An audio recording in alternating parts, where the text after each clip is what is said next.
Hello everyone, welcome back to our channel. আমরা এখন new ইয়র্কে আছি। এই পিছনে আপনারা দেখতে পাচ্ছেন নিউ ইয়র্কের আইকনিক ব্রুকলিন ব্রিজ। হ্যাঁ, দেখতে থাকুন। আমরা চেষ্টা করব আজকে স্ট্যাচু অফ লিবার্টি দেখার জন্য, আর পরে রাত্রিরে আপনাদের টাইম স্কোয়ারও দেখাবো। তো কিপ ওয়াচিং, আর ভালো লাগলে subscribe to our channel the suitcase couple. তো এইবারে আমরা নিউ ইয়র্কে এসেছি মূলত কাজের জন্য, কিন্তু তার মাঝখানে যতটা সম্ভব হয় আমরা ঘুরে দেখব নিউ ইয়র্ককে। আমরা রয়েছি লোয়ার ম্যানহ্যাটনের সোহো বলে একটি জায়গায়। এইটা কিন্তু ট্যুরিস্টদের জন্য বেশ একটি সেন্ট্রাল স্পট। এখান থেকে এই যে ব্রুকলিন ব্রিজ বা স্ট্যাচু অফ লিবার্টি যেমন কাছে, তেমনি আবার ওয়ার্ল্ড ট্রেড সেন্টার এবং 911 মেমোরিয়ালও কিন্তু পায়ে হাঁটা ডিস্টেন্সে ছিল। তবে আমাদের মতে আমরা যে হোটেলটায় ছিলাম তার থেকেও কিন্তু একটু ভালো হোটেল পাওয়া যায়। আর এই এখন চলে এসেছি আমরা ব্যাটারি পার্কে। এখান থেকে ক্রুজে যাব আমরা স্ট্যাচু অফ লিবার্টির আইল্যান্ডে। এখানে বলে রাখি যে এখানে কিন্তু প্রচণ্ড স্ক্যাম হয় এই ট্যুরিস্ট বোটগুলো নিয়ে। আপনারা যখনই ব্যাটারি পার্কে নামবেন তখনই দেখবেন যে এক গাদা লোক আপনাদের বলবে যে এখান থেকেই নাকি বোটগুলো ছাড়ে, কিন্তু আপনাদের একটু এগিয়ে যেতে হবে একদম ব্যাটারি পার্কের দিকে, এবং সেখানেই আপনারা দেখতে পারবেন একমাত্র স্টেট ক্রুজ বলে, এবং সেটাই কিন্তু অনলি অথরাইজ করা, যেটা স্ট্যাচু অফ লিবার্টির অ্যাকচুয়াল আইল্যান্ডে যায় এবং নামাতে পারে। বাকি ক্রুজগুলো কিন্তু জাস্ট স্ট্যাচু অফ লিবার্টিকে রাউন্ড করে ঘুরে চলে আসে। আমরা যেদিন গিয়েছিলাম সেদিন প্রচণ্ড বাজে ওয়েদার ছিল, তাই জন্য ম্যানহ্যাটনের স্কাইলাইনটা অত ঠিক করে দেখা যাচ্ছিল না, কিন্তু ক্লিয়ার ডেতে এখান থেকেই সবচেয়ে সুন্দর দেখা যায় ম্যানহ্যাটনের স্কাইলাইন।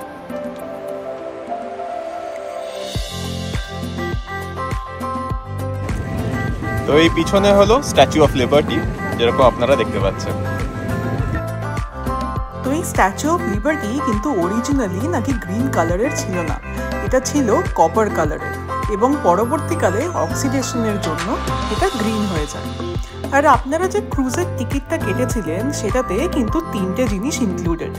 একটা হচ্ছে স্ট্যাচু অফ লিবার্টি, আরেকটা হচ্ছে স্ট্যাচু অফ লিবার্টির যে মিউজিয়াম সেটা, এবং পরে আমরা যাব এখান থেকে লিবার্টি আইল্যান্ডের দিকে। তো এই মিউজিয়ামটা কিন্তু বেশ ইন্টারেস্টিং ছিল।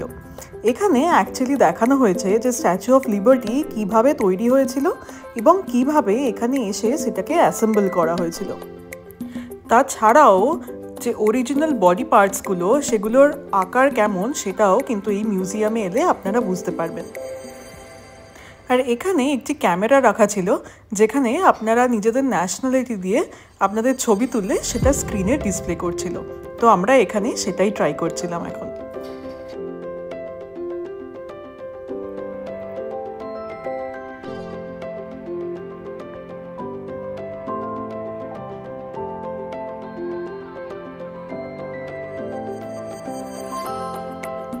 আর এটা হলো স্ট্যাচু অফ লিবার্টির অ্যাকচুয়াল মুখের সাইজ।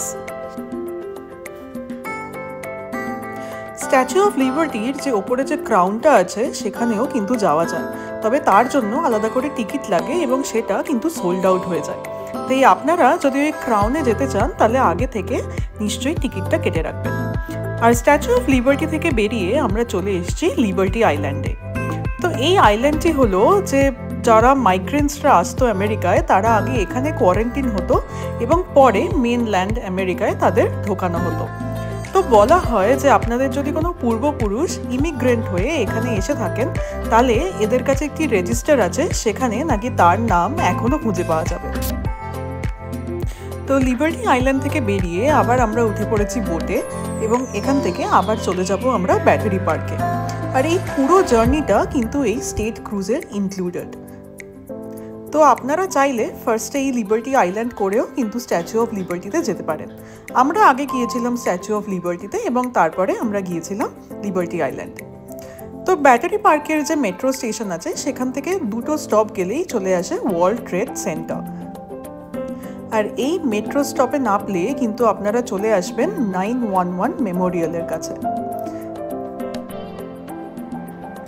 সেপ্টেম্বর 11, 2001-এ যে ভয়াবহ দুর্ঘটনাটি ঘটেছিল সেখানে প্রায় 3000 জন মানুষ প্রাণ হারিয়েছিলেন, এবং তাদের স্মৃতি উদ্দেশ্যেই বানানো হয়েছে এখানে 911 মেমোরিয়াল। সবার নাম এখানে খোদাই করা আছে যারা প্রাণ হারিয়েছিলেন, এবং তাদের কোনো জন্মদিন হলে তাদের নামের ওপরে একটি করে সাদা গোলাপ রাখা হয় সেই দিন। যেহেতু টুইন টাওয়ার ছিল তাই এরকম দুটো আকৃতি করা আছে। আর তার সাথে চাইলে এই মিউজিয়ামেও কিন্তু আপনারা যেতে পারেন। নিউ ইয়র্কের পাবলিক ট্রান্সপোর্ট কিন্তু খুব ভালো। এখানে এসে গাড়ি চালানোটা বরঞ্চ একটু মুশকিলই হয়ে যায়। এখানের যে আন্ডারগ্রাউন্ড আছে, অর্থাৎ আমাদের ভাষায় মেট্রো যেটাকে বলে, সেটা কিন্তু very well connected to every part of the city. তো আপনারা যদি চান তাহলে ডে পাসও নিতে পারেন।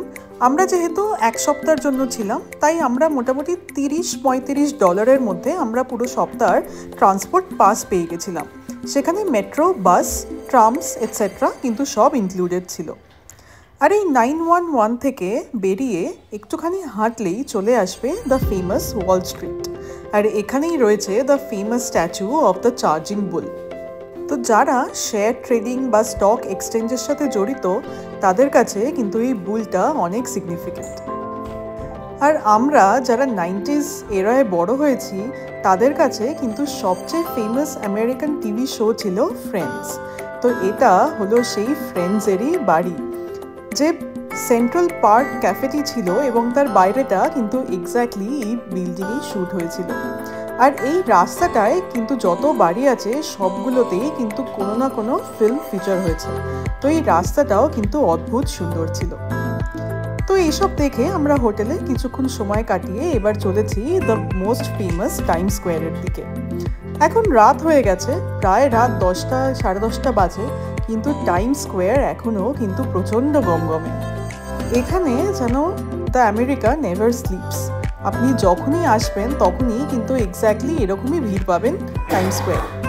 তবে আমরা বলবো একটু অ্যাওয়্যার থাকতে, কারণ এখানে সবচেয়ে চুরি হওয়ার চান্সও বেশি।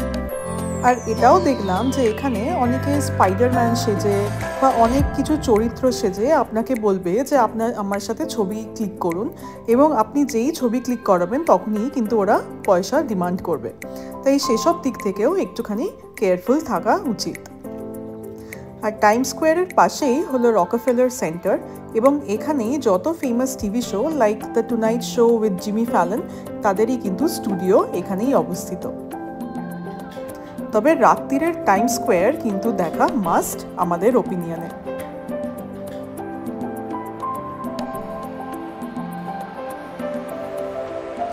তো পরের দিন এখন আমরা চলেছি কর্নেল ইউনিভার্সিটির পথে। আপনারা যারা রিসার্চের সাথে জড়িত তারা নিশ্চয়ই জানেন দ্য ফেমাস আর্কাইভ, যেখানে প্রচুর পেপার্স পাবলিশ হয়, সায়েন্টিফিক পেপার্স, সেটা কিন্তু এই কর্নেল ইউনিভার্সিটির সৃষ্টি। আর এই ইউনিভার্সিটির ক্যাম্পাসটাও কিন্তু অতিরিক্ত সুন্দর। আরেকটা কথা বলে রাখি, নিউ ইয়র্কের কিন্তু সব নেবারহুড ইকুয়ালি সেফ না। তাই আপনারা যখন আসবেন, যেখানেই হোটেল নেবেন, একটু রিসার্চ করে নেবেন যে যাতে নেবারহুডে কোনো প্রবলেম না থাকে। যেমন আমরা রয়েছি লোয়ার ম্যানহ্যাটনে, অনেকে আবার আপার ম্যানহ্যাটনেও থাকে, এবং try to avoid the places like bronze. সেটা কিন্তু আমাদের মতে একটু আনসেফ নেবারহুড। আর ওই দেখুন, এখানে রয়েছে টেসলার সাইবার ট্রাক। তো এখান থেকে এখন ফেরি নিয়ে আমরা যাব রুজভেল্ট আইল্যান্ডে। আমাদের মতে এই জায়গাটা কিন্তু বেশ পশ এরিয়া। তবে যেটা বলছিলাম, অনেকেই ভাবে যে নিউ ইয়র্কে এলে টাইম স্কোয়ারের কাছে থাকলে হয়তো সবচেয়ে ভালো, কিন্তু ওখানের হোটেল ইকুয়ালি এক্সপেন্সিভ। তাই আমাদের মতে আমরা দেখলাম যে মোটামুটি কুইন্স এরিয়া বা আপার অ্যান্ড লোয়ার ম্যানহ্যাটন কিন্তু মোস্ট ফেভারেবল প্লেসেস। তো এখন আমরা চলে এসেছি লাঞ্চের জন্য একটি ইন্ডিয়ান রেস্টুরেন্টে, এবং এখান থেকে খেয়ে আমরা সোজা চলে গিয়েছিলাম ইউনিয়ন স্টেশনে। আমেরিকান স্টেটসগুলোর কিন্তু একটি করে ইউনিয়ন স্টেশন বা সেন্ট্রাল স্টেশন থাকে, এবং সেগুলো কিন্তু বেশ সুন্দর হয়। তাই সেটা দেখার জন্যই আমরা চলে গিয়েছিলাম ইউনিয়ন স্টেশনে। তো আমাদের নিউ ইয়র্কের ট্রিপ প্রায় শেষ, এবং শেষ দিনে আমরা চলে এসেছি সেন্ট্রাল পার্কে। সেন্ট্রাল পার্ক কিন্তু বিশাল এরিয়া। এখানে সব কিছু দেখতে গেলে কিন্তু প্রায় আপনাদের পুরো দিনটাই সেন্ট্রাল পার্কে দিতে হবে। তো আমরা ফার্স্টে একদম মেট্রো করে সোজা সেন্ট্রাল পার্কের একদিক থেকে শুরু করেছিলাম দেখা, এবং প্রায় হাঁটতে হাঁটতে আমরা পুরো পার্কটাই কভার করে দিয়েছিলাম সেদিন। খুবই সুন্দর জায়গা, এবং আপনারা যদি সাইক্লিং এনজয় করেন তাহলে কিন্তু সেন্ট্রাল পার্কে এসে আপনারা সাইকেলও ভাড়া নিতে পারেন।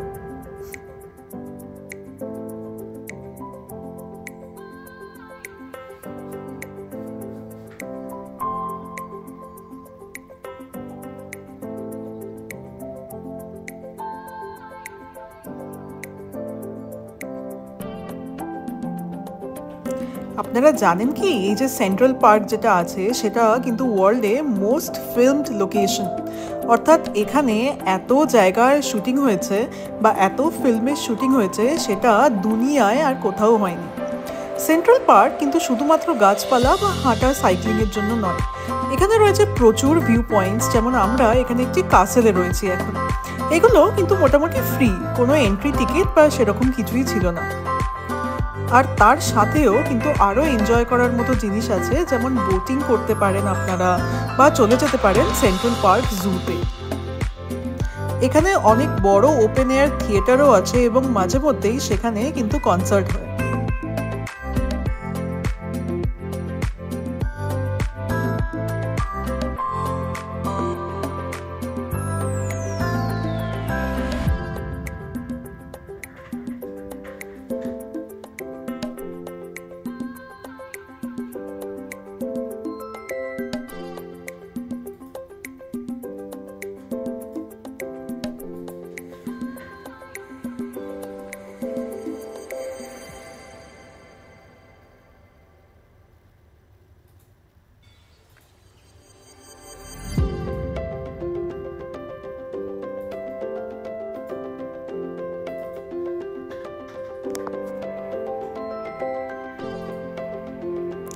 সেন্ট্রাল পার্কে এলে কিন্তু আপনারা দেখতে পাবেন প্রচুর ট্যুরিস্ট ট্র্যাপস, অর্থাৎ এখানে আমাদের কলকাতায় যেমন রিক্সা চলে সেরকমও কিন্তু এখানে চলে, ঘোড়ার গাড়ি চলে।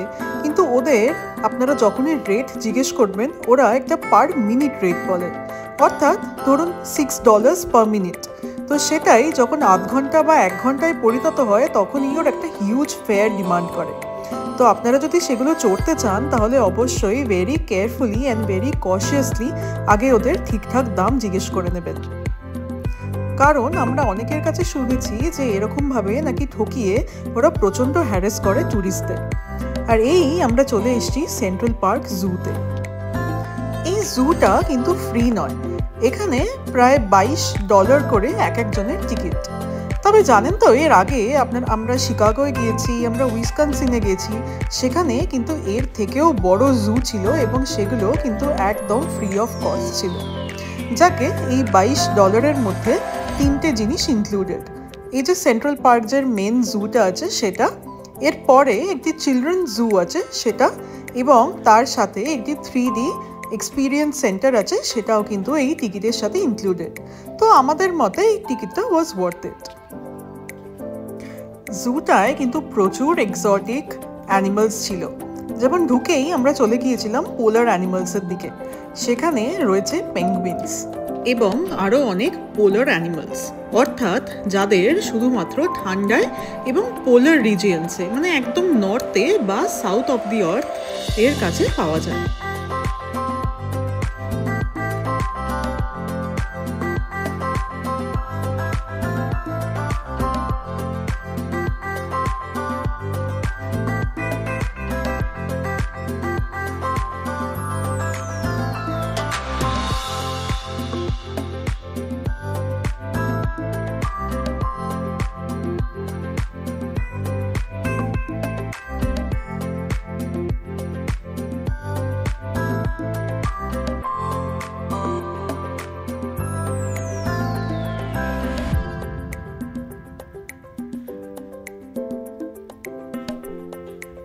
এগুলো কি মাছ বলুন তো? দেখতে নিরীহ হলেও মানুষ পেলে কিন্তু ছিঁড়ে খেয়ে নেবে। হ্যাঁ, ঠিকই ধরেছেন, এগুলো পিরানা। আর এখন পোলার রিজিয়ন থেকে বেরিয়ে আমরা চলে এসেছি ট্রপিক্যাল রিজিয়নে, অর্থাৎ ইন্ডিয়াতে যেমন টেম্পারেচার বা ওয়েদার হয় সেরকম টাইপের, একটু স্যাঁতস্যাঁতে, ভেজা ভেজা এবং গরম। সেখানে পাওয়া যায় মোস্টলি সাপ, খোপ এবং যে ধরনের পাখিগুলো পাওয়া যায় সেই সব জিনিসগুলোই এইখানে রাখা।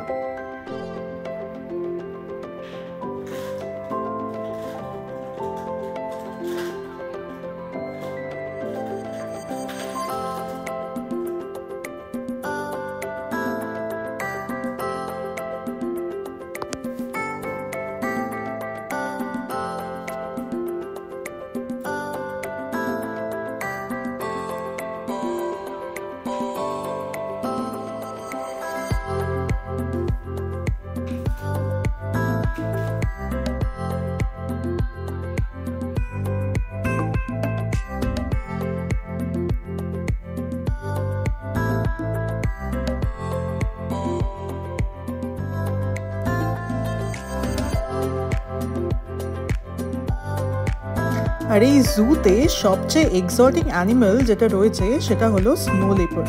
স্নো লেপার্ড নাকি ইন্ডিয়ার হিমালয়েসেই কিন্তু সবচেয়ে বেশি দেখা যায়।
জু থেকে বেরিয়ে আমরা চলে এসেছি 4D এক্সপিরিয়েন্সে।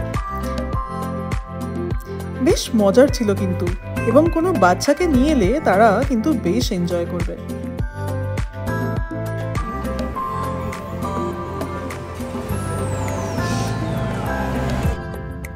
যেমন বলেছিলাম যে জুয়ের টিকিটে এই চিলড্রেন্স জুটাও কিন্তু ইনক্লুডেড। এখানে সেরকম কিছু ছিল না, কিন্তু প্রচুর ফার্ম অ্যানিমালস ছিল, অর্থাৎ ধরুন র্যাবিটস বা শিপ, এবং তাদেরকে বাচ্চারা কিন্তু খাওয়াতেও পারে।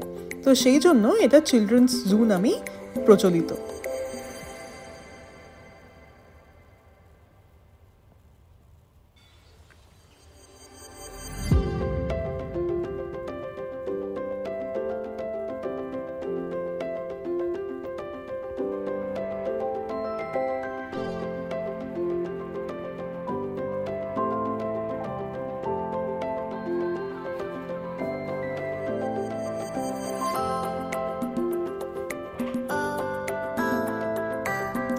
তো সেন্ট্রাল পার্ক থেকে বেরিয়ে এখন আমরা চলেছি এম্পায়ার স্টেট বিল্ডিং দেখব বলে। নিউ ইয়র্কে এসে কিংকং কোথায় উঠেছিল সেটা না দেখলে কি হয়, কিন্তু এখানেও কিন্তু একটি অবজারভেশন ডেক আছে, তবে অবভিয়াসলি কিছুদিন আগে বুক করতে হবে, না হলে পুরো সোল্ড আউট থাকে। আর এখানেই আমাদের নিউ ইয়র্কের ট্রিপ শেষ। তো আমাদের ভিডিওটিকে ভালো লাগলে of course don't forget to share, subscribe and like our channel the suitcase couple. দেখা হবে আবার পরের ভিডিওতে।